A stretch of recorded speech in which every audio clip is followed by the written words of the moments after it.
I'm going to go ahead and call the meeting to order here, May 8th, 2025 at 5:31 p.m. The Colerain Township Community Improvement Corporation special meeting. And I guess, do we need to appoint a secretary for this meeting? With the absence of our secretary, Mr. McElravy has offered to step into that role. All right, I'll officially nominate Mr. McElravy to act as recording secretary for this evening's meeting. Any seconds? Second. All right. I'm way ahead of myself. We have to do attendance first, and then we'll appoint you. We'll consider the appointment. Yeah. Well, yeah. Ms. Ulrich? Yes. Mr. Unger? Here? Oh, we're here. Now we're Mr. Wallert? Here. Mr. Miller? Yes. I'm here, and Ms. Klein is excused. Okay. So now I will make a motion to make Mr. McElravy temporary recording secretary for this meeting. I'll second. Ms. Ulrich? Yes. Mr. Unger? Yes. Mr. Wallert? Yes. Mr. Miller? Yes. I vote yes. Motion passes unanimously. Okay. All right. Approval of minutes. I didn't get any minutes. Am I? No, we did not have those available Okay. as of this meeting with the So we will dispense with that. be today. dismissed with a, we will table that till next meeting. New business, 4A. You've got to approve the agenda on there. Oh, I'm losing my mind. Okay, yeah. I motion that we approve the agenda as stated. I'll second. Now, Ms. Ulrich? Yes. Mr. Unger? Yes. Mr. Wallert? yes? Mr. Miller? Yes. I vote yes. All Motion right. passes unanimously. All right, one step at a time here. Now, approval of minutes, which we don't have, and that takes us to new business. Mr. Miller, we have a motion to acknowledge declination of development agreement for Section 26 from Rindale LLC. All right, so as you recall, in a couple of previous C.I.C. meetings, we have had, I think, some robust discussions about an offer and had discussed a development agreement in combination with the offer from Rindale LLC. And so you had instructed me as executive director to have those discussions and deliberations based on your criteria that you had established. And as we had discussed some of those items in the development agreement and in the contract to purchase, it appears that we're just not able to come to an agreement on those, some critical items. And so the motion before you would be to just decline the offer from them. I motion that we would acknowledge declination of the development agreement for Station 26 from Rendale Limited Liability Corporation. And I'll second that. Any discussion? Not from me.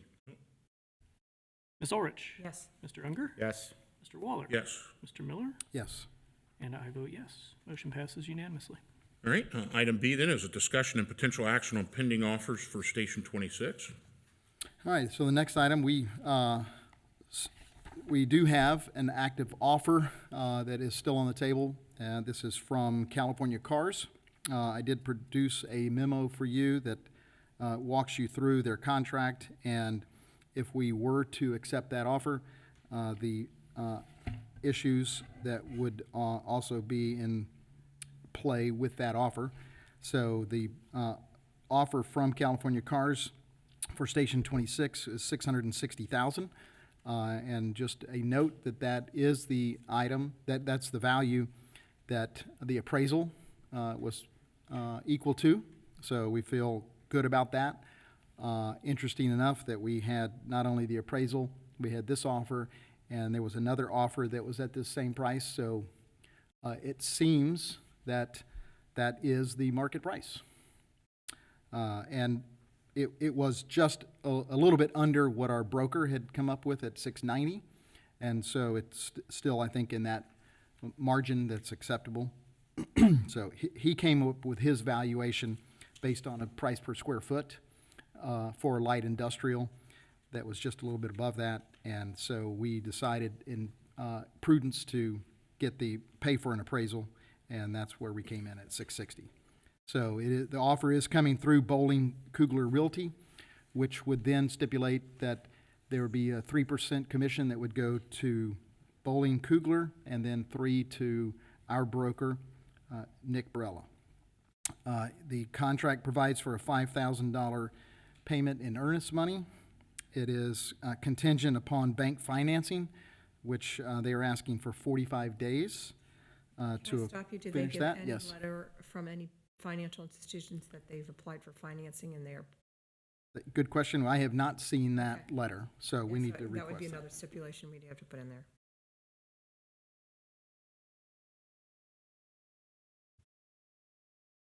Provide a collateral within 3 days, 3 business days. They, I know they have been waiting patiently for us to Yeah. work through the other, so I certainly can appreciate the fact that they have stayed in play. So financing, and then the other item is zoning approval for the buyer's operation, and which would include also a Phase 1 environmental that would be completed by the seller. As you know, we have already begun that and put it on pause. So we do have a partial that's started on that Phase 1 that we would pay for. Then this offer that they have before us is good till tomorrow, May 9th at 3 p.m. So I provided there in your memo information about California Cars and their operations and what their plans would be for this property. They have numerous contracts already in the region with large automobile dealerships, primarily in the preparation of new cars for sale that are received from production. And they would, their goal, they currently have 18 dealerships, and they want to see that double in the next 2 years.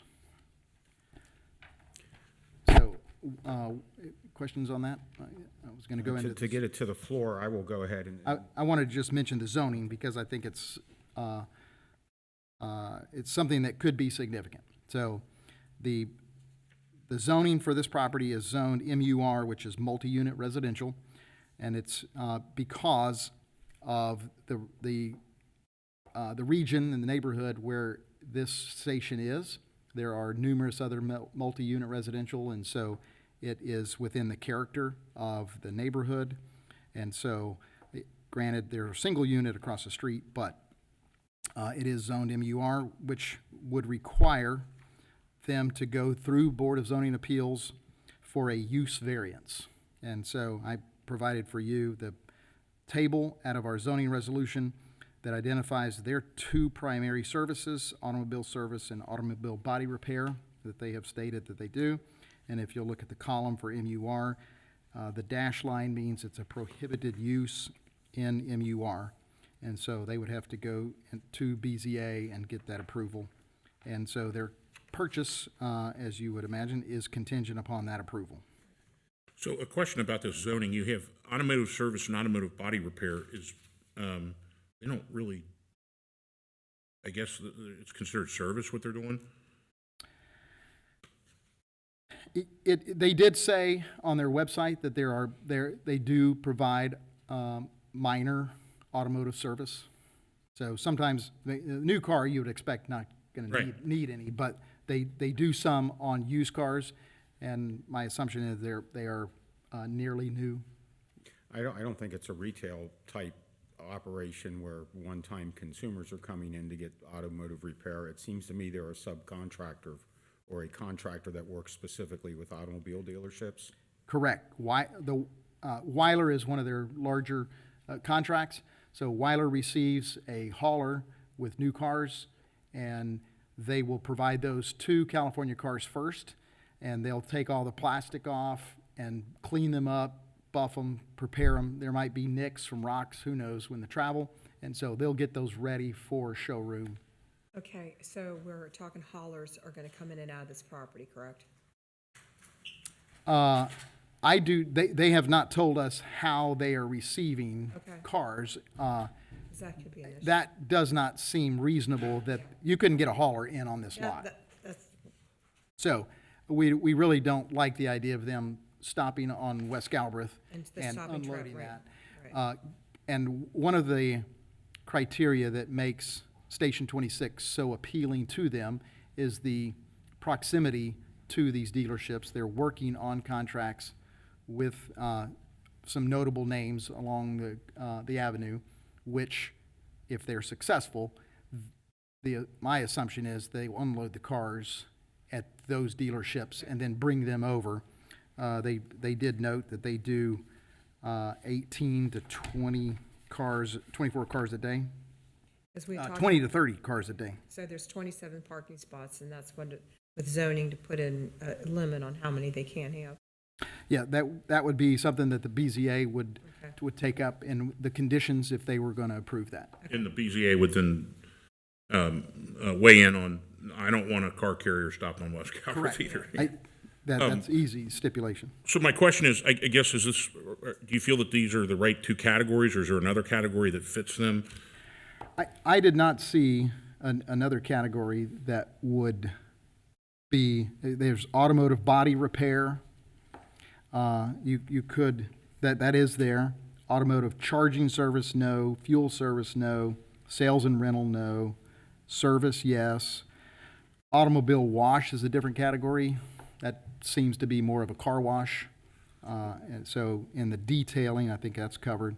Well, to Dan's point, I think that, I don't know, I'm not trying to split hairs, but these are all seemingly kind of retail type things where any of this, and that's not what it is, so I don't know if, that's something for you guys to figure out and zoning to figure out, I guess. I just want to make sure we have it classified correctly, and I guess what I have my eye on is maybe 5 years from now, they got maybe so much money in Colerain that their guy's going to retire and he's going to sell the building.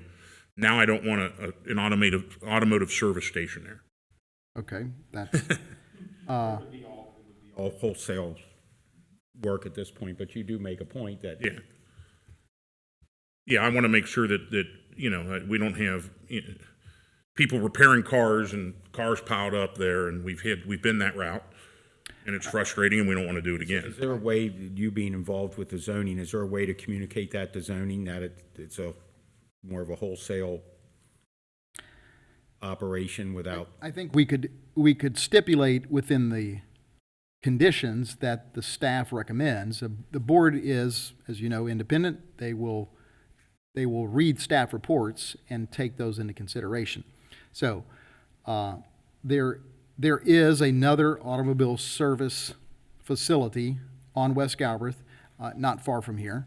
And so, Well, there's two. There's the body shop down the street, and there's the retail correct.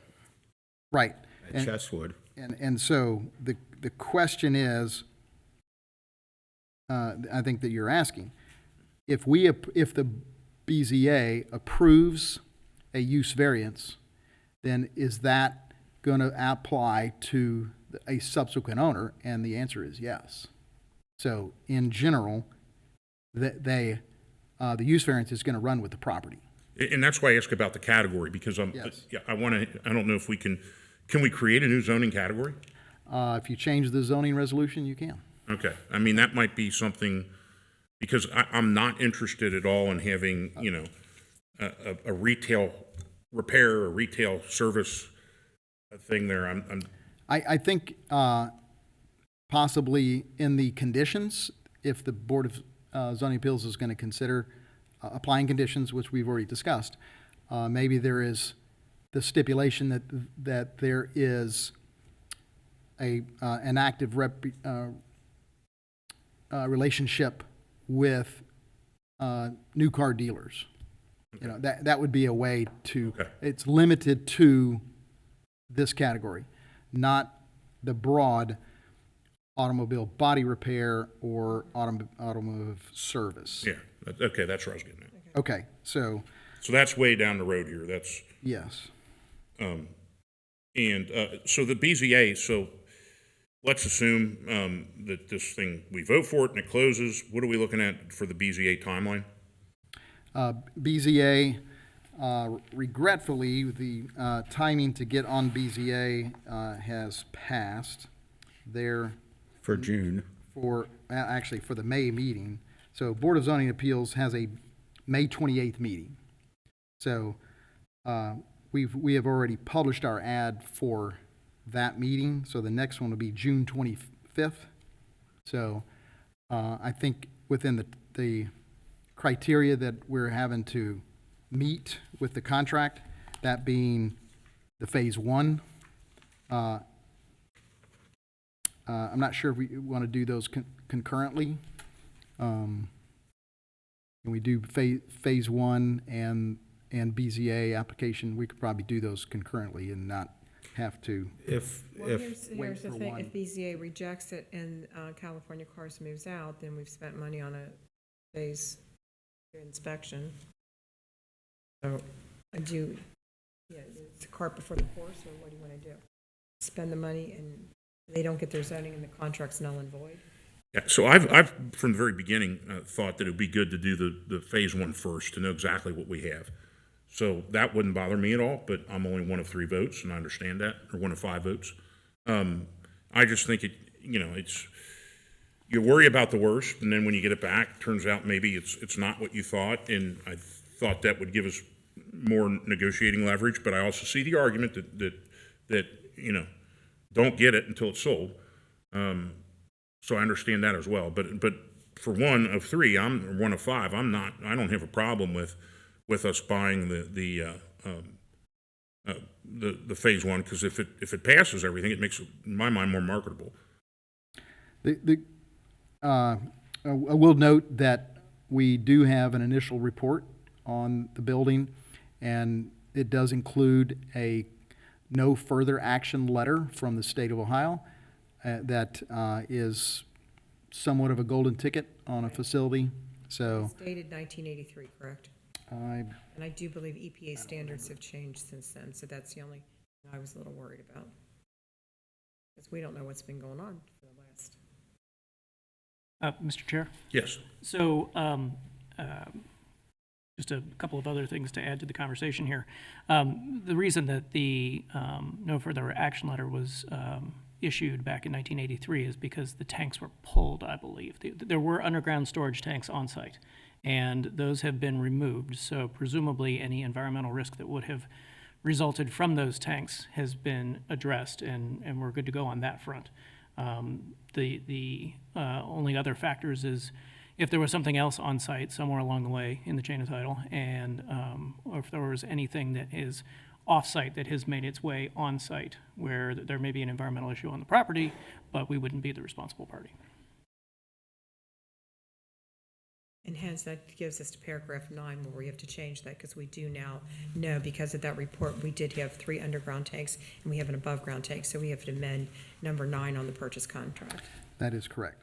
So that we'll change the box from from has not to has been furnished to the buyer on that report that we have, which, again, presumably, the phase one would be provided to them as well. Yeah, but as soon as just that's now done. that we have knowledge that there was underground tanks, we have to disclose that. Yes, we do. So There's still an above-ground one. Yeah, I believe let me this make is sure I understand, Mr. McElravy. You said that the no further action then suggested in 1983 were clean. Based on the standards in 1983, yes. Okay. What if the standards have? I don't know what's, Yeah. I don't know. It's probably a lawyer question, but if Yeah, they I know. change, Yeah, Well, and that's the whole point of getting the phase one analysis is to review what has happened on site and compare that with current standards and render an opinion. But the primary concern was that there may have been tanks on site and that something may have leached out of those tanks way back when, and we've been able to put that issue to bed and if it wasn't there in 1983, it probably hasn't leaked since then because it's not. because they pulled the tanks, yes. Okay. they're gone. That makes sense. So I don't know, as far as the phase one, that's where I'm at. I have no problem with, because to me, that makes it more marketable, but I understand if there's some opposition to having that done. I certainly think we need to have a letter of finance in hand before we do the phase one. My anticipation is that's really not a problem with this, and putting that as a rider on the contract is not going to be an issue, I would think. It actually is included in the contract that they would provide that to us. Okay. but, yeah, we don't have it. We just don't have it at this point. All right, is there any other discussion with regard? If we do go back to them and say, we're willing to accept this, therefore we need a copy of your letter Pre-approval. confirming that you have applied. Yep. Not just applied, that they are credit worthy and income worthy. I mean, because really the only two things from a pre-approval with that is the appraisal and title work, but they should be pre-approved based on their financials and credit. And I'm assuming if this does go forward, you're not going to need to put a charge in them to go to BZA and make that application.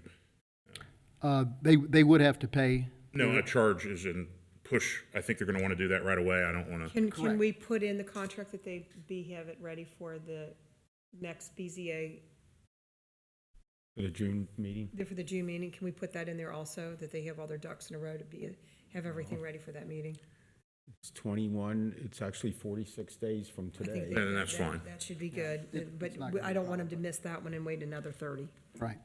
Now, their goal is to close as soon as possible as it is for us. And as far as timing, it's likely that we won't be completely moved out of there by then anyway. June 25th. So here's something else that factors in. All BZA decisions are subject to a 30-day referendum.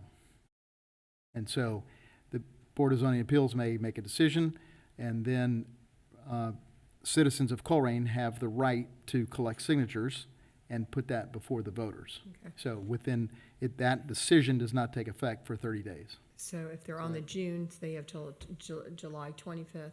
Correct. Okay, so that would be the earliest we could close then. That is correct. Okay, so we're looking at end of July. And what is the occupancy for Station 26 now?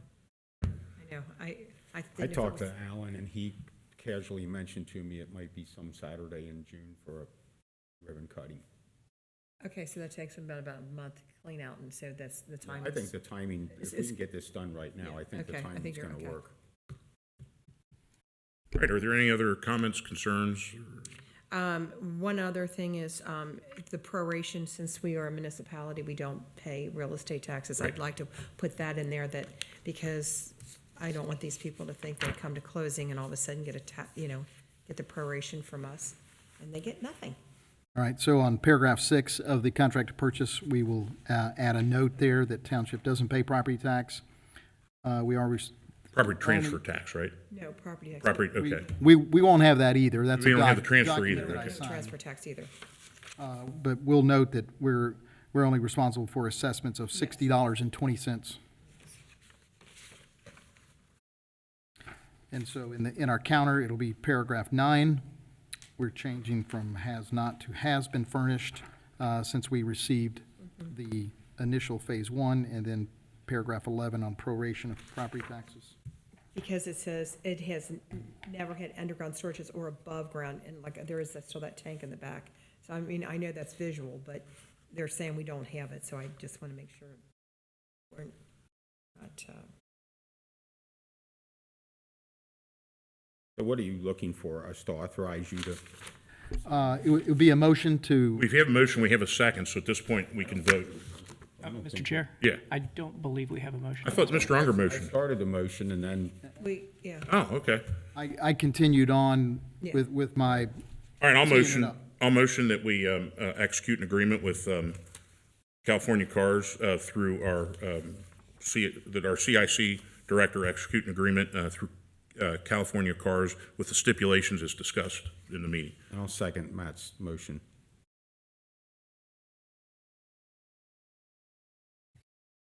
Any additional discussion? You want No. discussion? No? Okay. Ms. Orich? Yes. Mr. Unger? Yes. Mr. Waller? Yes? Mr. Miller? yes. And I vote yes. All right. Okay. Any other motions? Like one to adjourn or anything? Oh, I'll motion to adjourn. I'll second that. I don't hear any discussion, so we'll go ahead and vote. Ms. Ulrich? Yes. Mr. Unger? Yes. Mr. Waller? Yes? Mr. Miller? Yes. And I Awesome. vote yes. All right, we are adjourned at 5:55. Thank you so much. Thank you. Okay.